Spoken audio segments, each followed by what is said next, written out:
आप सभी का हमारे YouTube चैनल राजस्थान स्टडी में स्वागत करते हैं, अभिनंदन करते हैं, वेलकम करते हैं दोस्तों।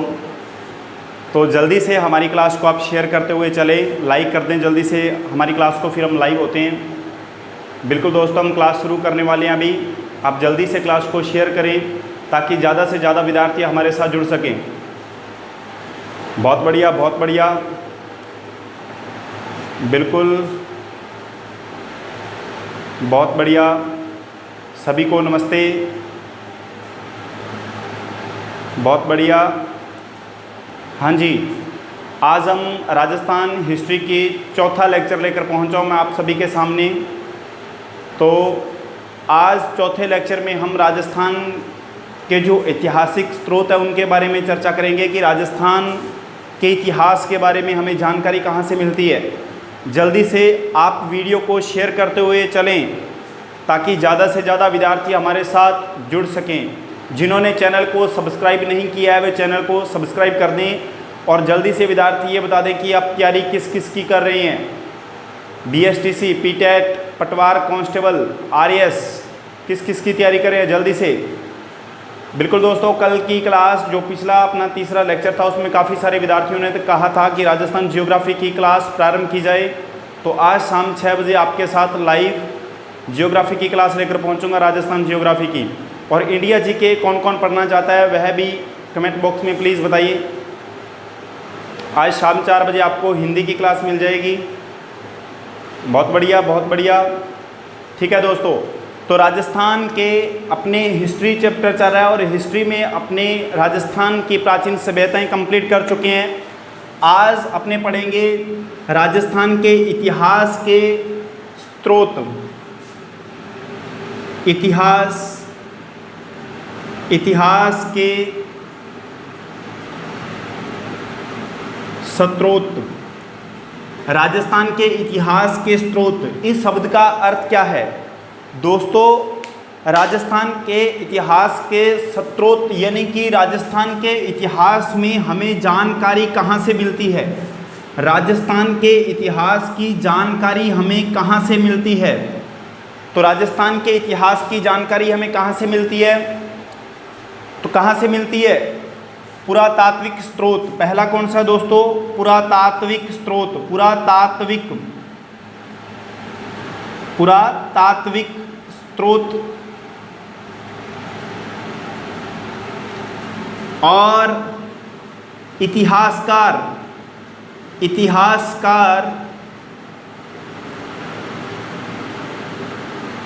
और साहित्य। देखो, ऐतिहासिक स्रोतों को मैं 3 भागों में बांटकर पढ़ेंगे। अपने पुरातात्विक स्रोतों को अलग पढ़ेंगे, राजस्थान के प्रमुख इतिहासकारों को अलग से पढ़ेंगे और राजस्थान के साहित्यिक जो ग्रंथ हैं उनको अलग से पढ़ेंगे। अपने पुरातात्विक स्रोत, इतिहासकार और साहित्य, इन तीनों से ही हमें राजस्थान के इतिहास के बारे में जानकारी हासिल होती है। बहुत कम विद्यार्थी लाइव हुए हैं, प्लीज़ हमारी क्लास को शेयर करें ताकि अधिक से अधिक विद्यार्थी हमारे साथ जुड़ पाएँ। तो दोस्तों, पुरातात्विक स्रोत कौन कौन से हैं? पुरातात्विक स्रोत कौन कौन से हैं? सबसे पहले अभिलेख। कौन से? अभिलेख। ठीक है दोस्तों, अभिलेख में उसके बाद में दूसरे नंबर पर क्या है? सिक्के। दूसरे नंबर पर क्या है? सिक्के। तीसरे नंबर पर क्या है? मृदभांड, मिट्टी के बर्तन। ये 3 हमारे ऐसे पुरातात्विक स्रोत हैं जहाँ से हमें राजस्थान के इतिहास की जानकारी हासिल होती है। इतिहासकार में जैसे कर्नल जेम्स टोड,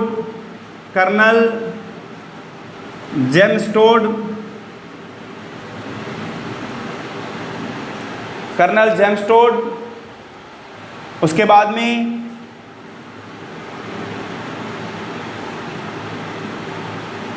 कवि बांकीदास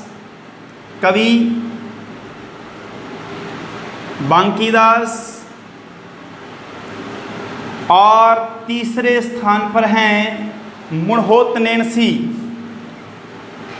मुहणोत नैणसी, नैणसी जिसको राजस्थान के अबुल फजल भी कहा जाता है। मुहणोत नैणसी जी को राजस्थान के अबुल फजल भी कहा जाता है, ध्यान रखना, अबुल फजल।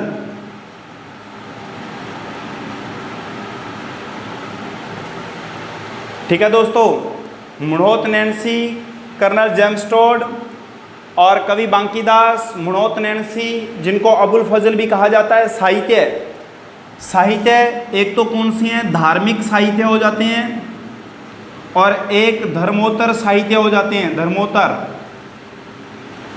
धार्मिक साहित्य जैसे जैन धर्म, धार्मिक साहित्य जैसे जैन धर्म के प्रमुख ग्रंथ और बौद्ध धर्म के प्रमुख ग्रंथ।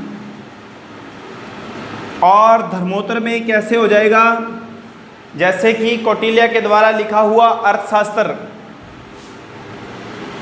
कौटिल्य के द्वारा लिखा हुआ अर्थशास्त्र, कौटिल्य के द्वारा लिखा हुआ अर्थशास्त्र, उस तरफ से आपको दिखाई दे रहा है क्या, कौटिल्य के द्वारा लिखा हुआ अर्थशास्त्र। और जैसे कि आपको बता दें पृथ्वीराज रासो, पृथ्वीराज रासो ये भी एक कौन सा है, ये एक काव्य ग्रंथ है। पृथ्वीराज रासो एक काव्य ग्रंथ है। जल्दी से क्लास को लाइक कर दें, शेयर कर दें ताकि अधिक से अधिक विद्यार्थी हमारे साथ जुड़ पाएं।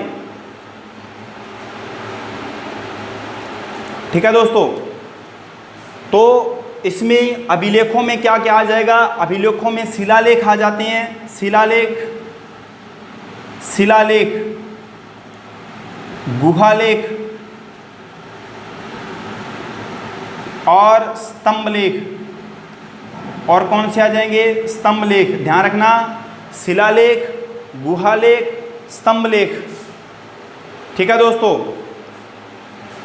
और इनमें कर्नल जेम्स टोड की जो एक ग्रंथ लिखा हुआ था, इन्होंने अपनी जो इनकी जो रचना थी उसको राजस्थानी भाषा में बदलने का प्रयास या राजस्थानी भाषा में लिखने का कार्य किसने किया था, हाँ जी, गौरीशंकर हीरानंद ओझा। किसने किया था, गौरीशंकर, गौरीशंकर हीरानंद, हीरानंद ओझा, गौरीशंकर हीरानंद ओझा। ध्यान रखना, गौरीशंकर इनका खुद का नाम था, हीरानंद इनके पिता का नाम था, ओझा इनकी गोद थी और सिरोही से ये बिलोंग करते थे। ठीक है दोस्तों, तो अब देखो कि अपने एग्ज़ाम पॉइंट व्यू के हिसाब से पढ़ना है पुरातात्विक स्रोत, इतिहासकार और साहित्य। सबसे पहले हम किसके बारे में चर्चा करेंगे, राजस्थान के प्रमुख अभिलेखों के बारे में चर्चा करेंगे।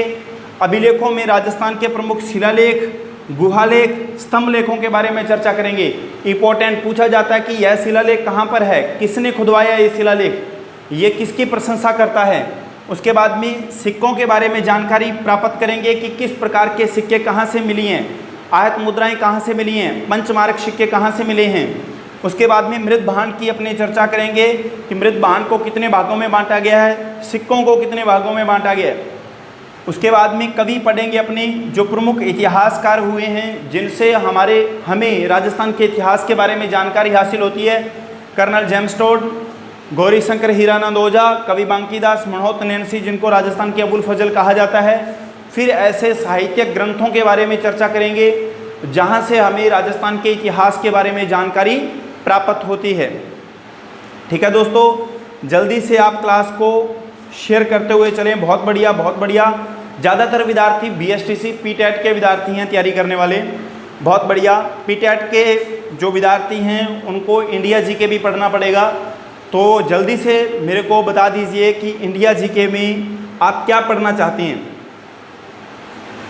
इंडिया जीके में आप क्या पढ़ना चाहते हैं, जल्दी से बता दीजिए मेरे को आप।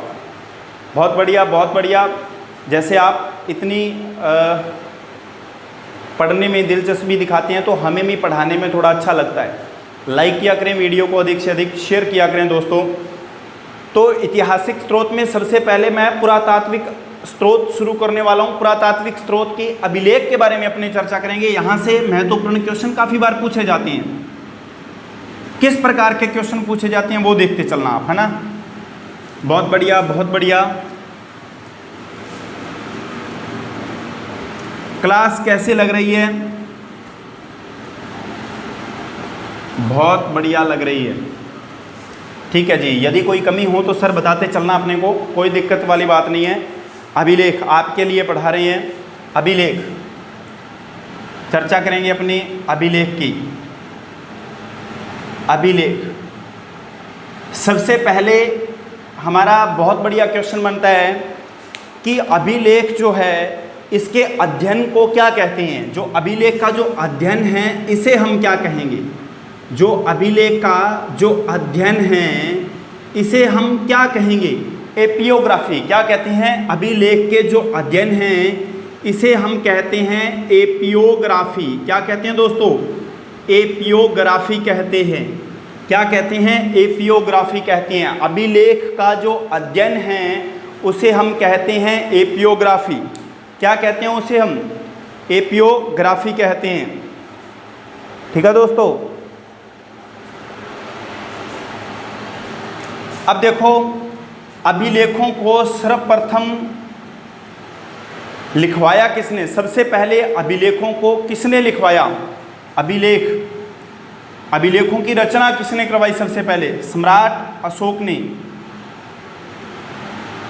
सम्राट अशोक ने सबसे पहले अभिलेखों को खुदवाया। और इसे ये प्रेरणा कहाँ से मिली थी? ये इन्हें प्रेरणा कहाँ से मिली अभिलेखों को खुदवाने की? ईरान के राजाओं से। किनसे? जो ईरान के जो राजा थे, ईरान के जो राजा थे उनसे प्रेरणा मिली थी अशोक को, कि अशोक ने फिर क्या किए? अभिलेख खुदवाने प्रारंभ कर दिए। तो सबसे पहले अभिलेखों को लिखवाने का कार्य किसने किया था भारत में? तो सम्राट अशोक ने किया था। ये प्रेरणा मिली किससे थी? ईरान के राजाओं से प्रेरणा मिली थी। ठीक है दोस्तों, ये तो हुए अभिलेख। अभिलेख के अध्ययन को क्या कहते हैं? एपियोग्राफी कहते हैं। ये क्वेश्चन बहुत बार एग्ज़ाम में पूछा जा चुका है। आरएस के एग्ज़ाम में ये क्वेश्चन 3 बार दोहरा दिया गया है। Pre exam, RS pre exam, पटवार के एग्ज़ाम में ये क्वेश्चन पूछा जा चुका है कि अभिलेखों के अध्ययन को क्या कहते हैं? एपियोग्राफी। एसएससी के एग्ज़ाम में ये क्वेश्चन काफ़ी बार पूछा जा चुका है कि भारत में सर्वप्रथम जो अभिलेख लिखवाने का श्रेय किसे जाता है? सम्राट अशोक को जाता है। ऐसे क्वेश्चन हमारे से पूछे जाते हैं। ठीक है। या फिर भारत में जो अभिलेख लिखवाने की जो कला है वो कहाँ से आई है? ईरान से आई है, ईरान के राजाओं से आई है। ठीक है दोस्तों, बहुत बढ़िया। यहाँ से क्वेश्चन बनने वाले हैं।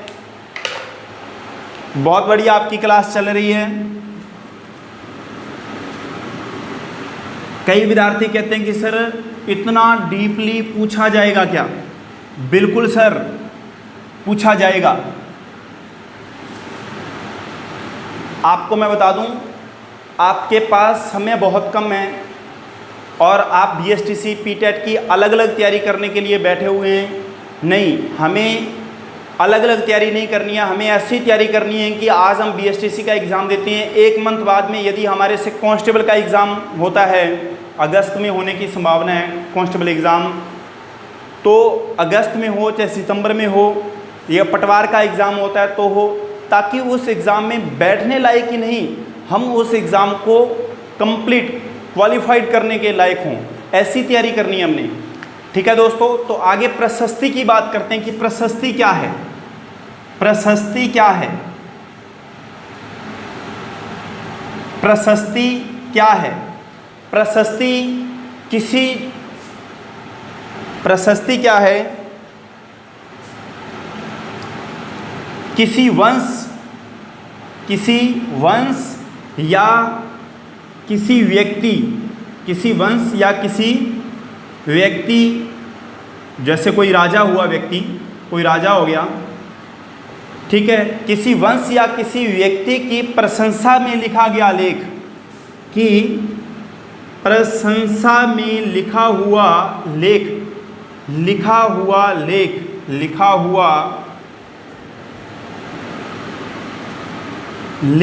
क्या कहलाता है? प्रशस्ति कहलाता है। ध्यान रखना, किसी वंश की प्रशंसा की गई है, किसी व्यक्ति की प्रशंसा की गई है, तो किसी व्यक्ति या किसी वंश की प्रशंसा में जो लेख लिखा जाता है उसे क्या कहते हैं? हम प्रशस्ति कहते हैं। तो फिर शिलालेख क्या होता है? ये तो हुआ प्रशस्ति।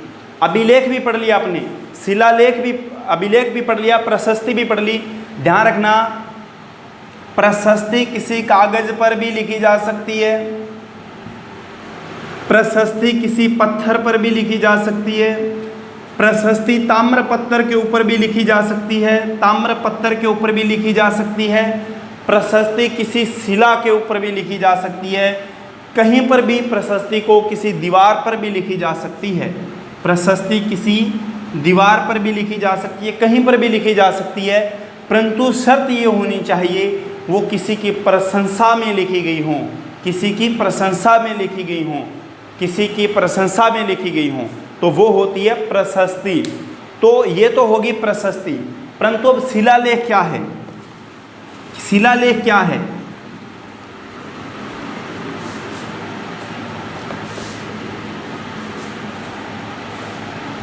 शिलालेख क्या है? शिलालेख बड़ी बड़ी शिलाओं पर, बड़े बड़े पत्थरों पर लिखे हुए लेख को क्या कहते हैं? हम शिलालेख कहते हैं। तो सबसे पहले शिलालेख है क्या? शिलालेख शिलाओं पर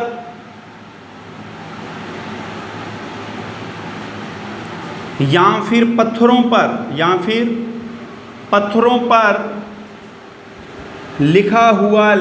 लिखा हुआ लेख। अब जैसे मैं आपको एक बात बताता हूँ, एक कोई झील है, उस झील को कहते हैं राजसमंद झील। राजसमंद जिले में है और राजसिंह ने ही इस झील को बनवाया और इसी के किनारे बड़े बड़े 25 शिलाओं के ऊपर एक लेख लिखा गया है जिसे कहा जाता है शिलालेख। ठीक है, उसे कहते हैं राज प्रशस्ति। क्या कहते हैं? राज प्रशस्ति। उस राज प्रशस्ति के ऊपर जो मेवाड़ के शासक हुए हैं उनकी प्रशंसा लिखी गई है, मेवाड़ के इतिहास की प्रशंसा लिखी गई है। तो वो खुदवाई किसने थी? राज सिंह ने थी, इसीलिए उसे राज प्रशस्ति भी कहा जाता है। बड़े बड़े 25 शिलाओं पर वो लेख लिखा गया है, इसीलिए उसको शिलालेख भी कहा जाता है। अब किस किनारे? झील के किनारे। तो ध्यान रखना दोस्तों, ये लेख लिखे कहाँ पर जाते हैं? ये लेख मंदिर की दीवारों पर लिखे जाते हैं, मंदिर की दीवारों पर भी लिखे जाते हैं, किसी तालाब के किनारे भी लिखे जा सकते हैं, किसी झील के किनारे भी लिखे जा सकते हैं, किसी तालाब के किनारे, किसी बावड़ी के किनारे भी लिखे जा सकते हैं, ध्यान रखना, मंदिर, तालाब, झील, बावड़ी के किनारे भी लिखे जा सकते हैं। ये हैं शिलालेख। बड़े बड़े पत्थर दीवारों पर लिखे जा सकते हैं, शिलाओं पर लिखे जा सकते हैं। ध्यान रखना, मंदिर की दीवारों पर भी ये लिखे जाते हैं, है ना। बहुत बढ़िया भाई, अच्छा है, अच्छा लग रहा है तो बहुत बड़ी बात है। ठीक है, अब सिक्के बात करते हैं। अपने सिक्कों से क्या, वो कैसे इतिहास का हमारा स्रोत है, यानी कि अब ये शिलाओं से भी हमें इतिहास की जानकारी प्राप्त होती है, सिक्कों से भी हमें इतिहास की जानकारी प्राप्त होगी। देखो, आज मैं आपको इनकी परिभाषा बताने वाला हूँ, सिक्कों की परिभाषा कि सिक्कों से क्या जानकारी हमें इतिहास में मिलती है। कल अपने शिलालेखों के ऊपर चर्चा करेंगे कि कौन सा शिलालेख, गोसुंडी शिलालेख कहाँ से मिलता है, उसकी विशेषता क्या है, किसने लिखवाया, कौन कौन सी विशेषता, सबकी एक एक बार चर्चा करते चलेंगे अपने। तो मैं बात करता हूँ सिक्कों की। किसकी बात करता हूँ दोस्तों? सिक्कों की। अब सिक्कों से हमें क्या पता चलता है? सिक्कों से हमें इतिहास में 3 बातों का ज्ञान होता है। सिक्कों से हमें इतिहास में कितनी बातों का? 3 बातों का ज्ञान होता है। सबसे पहले एक तो राज्य की सीमा के बारे में जानकारी मिलती है। राज्य की सीमा के बारे में हमें जानकारी मिलती है। कैसे मिलेगी? जैसे कि ये हमारा मेवाड़ है, इस मेवाड़ में जहाँ जहाँ तक इन सिक्कों का प्रचलन होगा समझा जाएगा कि वो मेवाड़ की सीमा रही थी। अब उसके बाद में धर्म, कौन सा धर्म? जहाँ पर जिस सिक्कों के ऊपर कुछ बिस्मिल्लाह लिखा हुआ होगा तो पता चल जाएगा कि वहाँ पर इस्लामिक धर्म रहा हुआ है। यहाँ पर कुछ धार्मिक या फिर कुछ देवी देवताओं की मूर्तियों की तो पता चलेगा कि यहाँ पर कुछ हिंदू लोगों का शासन रहा है यहाँ पर। तो इसी प्रकार से धर्म का भी सिक्कों से पता चलता है। और तीसरी बात, यहाँ की आर्थिक स्थिति का भी पता चलता है और यहाँ की सामाजिक स्थिति का भी पता चलता है। आर्थिक स्थिति का कैसे पता चलेगा? कि जहाँ पर तांबे के सिक्के हैं, यहाँ पर चांदी के सिक्के हैं, यहाँ पर रूपक प्रकार के कोई सिक्के हैं, तो समझ लेना आप वहाँ की आर्थिक स्थिति मजबूत है। जिन सिक्कों के ऊपर कुछ महिलाओं की मूर्ति, कुछ महिलाओं की प्रतिमा हो, जिन सिक्कों के ऊपर कुछ महिलाओं की प्रतिमा हो, तो माना जा सकता है कि उस राज्य में महिलाओं को भी सम्मान दिया जाता था। तो इसीलिए उनकी सामाजिक स्थिति भी थोड़ी उच्च होगी, वहाँ के लोग थोड़े शिक्षित होंगे। और जहाँ पर महिलाओं को सम्मान नहीं दिया जाता था, ऐसा भी कई स्थान हैं, ऐसे भी कई राज्य हैं जहाँ पर महिलाओं को सम्मान नहीं दिया जाता था। माना जाता है कि वहाँ के लोग थोड़े अशिक्षित हैं, अनपढ़ प्रवृत्ति के लोग हैं वहाँ पर।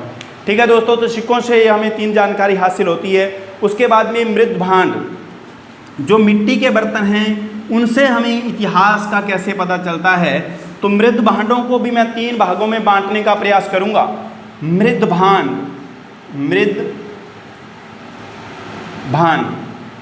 अब जो मृद भांड होते हैं, इनको 3 भागों में कैसे बांटूंगा मैं? प्रथम भाग में कहूँगा कि निम्न श्रेणी के मृद भांड, निम्न श्रेणी के मृद भांड, निम्न श्रेणी के। दूसरे नंबर पर कहूँगा कि मध्य श्रेणी के, दूसरे नंबर पर बोलूँगा कि भाई मध्य श्रेणी के। और तीसरे नंबर पर मैं बोलूँगा उच्च श्रेणी के। कौन सी श्रेणी के? उच्च श्रेणी के। आगे बात आपको सुन में, निम्न श्रेणी किस प्रकार के मृद भांड होते हैं? जो मृद भांड काले व लाल रंग के होते थे, काले व लाल रंग के होते थे, वो थे निम्न श्रेणी के मृद भांड। और मध्य श्रेणी के वह बर्तन, वह मिट्टी के बर्तन जो लाल व काले, परंतु कौन से रंग की प्रधानता इसमें होनी चाहिए? लाल रंग की प्रधानता होगी। किस रंग की प्रधानता होगी? लाल रंग की प्रधानता होगी। और उच्च श्रेणी के वह मृद भांड होते हैं, बहुत ज़्यादा इम्पोर्टेंट है। मृद भांड का अर्थ होता है मिट्टी के बर्तन, मिट्टी के बर्तन। और उच्च श्रेणी के मृद भांड वह होंगे जो चित्रित